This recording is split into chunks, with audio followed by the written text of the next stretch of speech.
Hey the boys and girls, Lucky here. Today we'll be taking a closer look at the upcoming patch for the Valorant closed beta. So I'd say let's get right into it. Oh boy, this is a good one, I can tell you that already. We'll see a couple of changes made to the rifle's recovery system, as well as a couple of ability changes for some of the champs, and also economy changes. Now to start out, my favorite change out of this whole patch will be the fix to the walking accuracy. So previously we often had the feeling, or it looked like someone was just running around the corner and spraying us down. Super annoying, didn't look like skill. So apparently what was happening is that they entered the walking accuracy state so that you do not actually have to stutter step properly, so you just have to start getting slower and already start firing, and you're already like shift walk accuracy, which of course was completely broken. They removed that now, so that should be good. They also, in order to compensate for that, they added like a Deadzone accuracy speed threshold and increased that from 25% to 30%.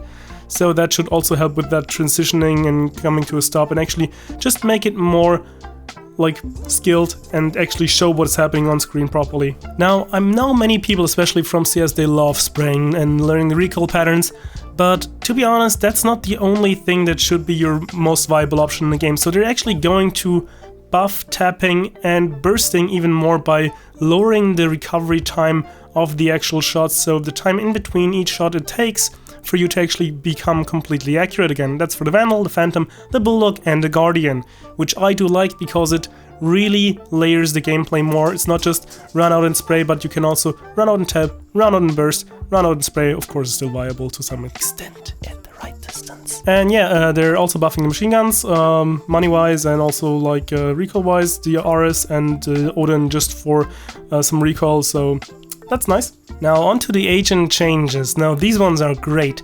Now we all know Sage is completely OP. If you do not pick her in your team, you're essentially throwing.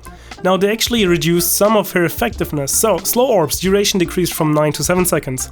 Also the amount you are being slowed has been decreased from 65 to 50, which is extremely nice. I love this change, I love where it's going, because really right now if she just throws down it slow, you're just like, okay, I guess we'll wait. Set up campfire, and just like watch like, I don't know, Lord of the Rings 1, 2, 3 or something. Also some Cypher nerfs, and I love this patch. So now you will no longer be slowed when you actually walk through a Cypher cage, which I think is amazing, because previously that was so super annoying, and I'm glad it's gone. Also the spy cam has now an increased cooldown from 30 seconds all the way up to 45 seconds, which really should make Cyphers worry more about their placement and just of throwing it out randomly and just getting way too much information. So our boy Omen has been doing a little worse than they intended to be, so they buffed his smoke duration from 12 to 15 seconds, and also the projectile speed has been increased. Now the overall cooldown has been increased slightly from 30 to 35 seconds, which should not be that big of a deal, and it's just to bring him a little bit closer to what Brimstone can do. Alright, next up we have Viper. Her snakebite radius, so that's her poison puddle, has been increased from 350 to 450. Nice.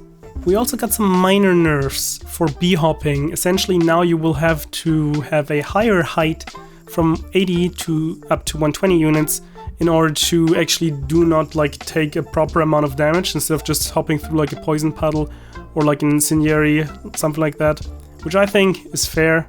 Not the biggest fan though, but fair. We have some more changes coming in by changing the credit costs of the agent abilities. Now Sage Barrier Orb, her wall has been increased from 300 to 400 credits.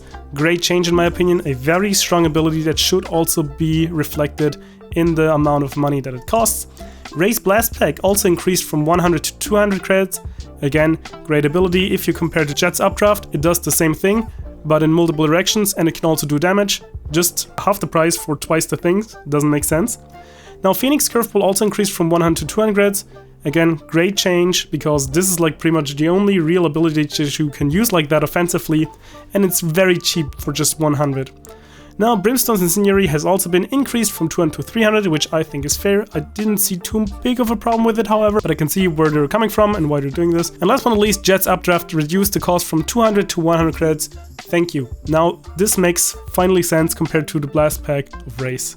And they also heard about the armor complaints, so if you carry over armor into a new round but it's not completely there, you buy a new one and then you want to resell it and go back to your old broken armor but it's already gone, they changed that. You'll get your old broken armor back now. Also, credit cap has been decreased from 12k to 9k, which I think should, in theory, nerf AWPing a little bit, and also make it easier for people to not snowball, which I like. We're not a league. You're not getting snowball here. Make this like a fair fight, okay?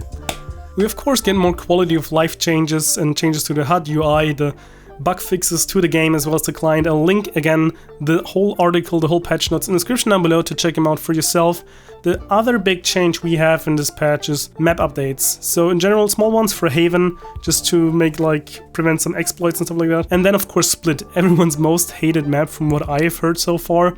They're finally changing some of the barrier locations and try to change the map around a little bit. However, right now I can read this out to you, but if you don't see it, it's not gonna have the same effect. So I'll be waiting until you can actually play the map properly with the new patch to show you what has changed. But thanks for watching for now. I hope you enjoyed the video, and let's go check her out.